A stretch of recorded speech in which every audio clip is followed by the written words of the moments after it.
வணக்கம் தனுசு ராசி அன்பர்களே, நான் உங்கள் பள்ளிக்கரணை சித்தர் ஜோதிடர். தை பிறந்ததும் வழி பிறக்குமா என்று காத்து எதிர்பார்த்து இருப்பவர்களுக்கெல்லாம் வழி ஒரு வழி இல்லை, பல வழிகள் உங்களுக்கு பிறக்கிறது, காத்திருக்கிறது.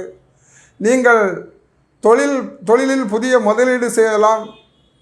நீங்கள் எவரிடத்திலாவது தொழிலுக்காக பணம் கேட்டிருந்தால் அந்த பணம் உங்கள் கைக்கு கிடைக்கப்பெறும். எனவே கணவன் மனைவிக்குள் இருந்த பிரச்சனைகள்லாம் நீங்கி ஒற்றுமையாக ஏற்படுகிற ஒரு மாதமாக இந்த மாதம் அமைகிறது. மாணவர்களுக்கு ஆசிரியர்களின் அன்பும் அரவணைப்பும் கிடைக்கிற ஒரு மாதமாகவே இந்த மாதம் அமைகிறது. விவசாயிகளுக்கு ஒரு ஏற்றமிகு மாதமாகவே இந்த மாதம் அமைகிறது. வேலையில் சிலர் இடமாற்றம் எதிர்பார்த்து காத்திருந்தால் இந்த மாதத்திலே தை பிறந்ததும் அவர்களுக்கு அந்த இடமாற்றம் இல்லம் தேடி அந்த செய்தி வந்து சேரும்.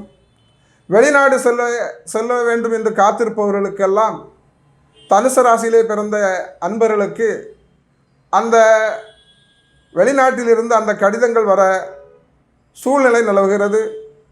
திருமணம் ஆகாத இளைஞர்களுக்கும் இளம்பெண்களுக்கும் திருமண கனவு நிறைவேறுகிற விதமாக உங்கள் இல்லம் தேடி புதிய புதிய வரன்கள் வர காத்திருக்கிறது.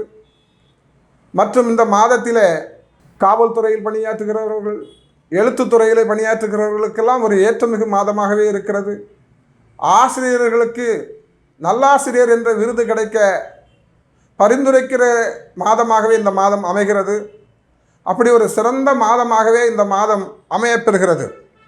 எனவே இந்த மாதத்தில் நீங்கள் தொடர்ந்து பெருமாளை வழிபட்டு வந்தால், விஷ்ணுவை நீங்கள் வழிபட்டு வந்தால் இந்த மாதத்திலே நீங்கள் வியக்கத்தக்க முன்னேற்றத்தை பெறுவீர்கள்.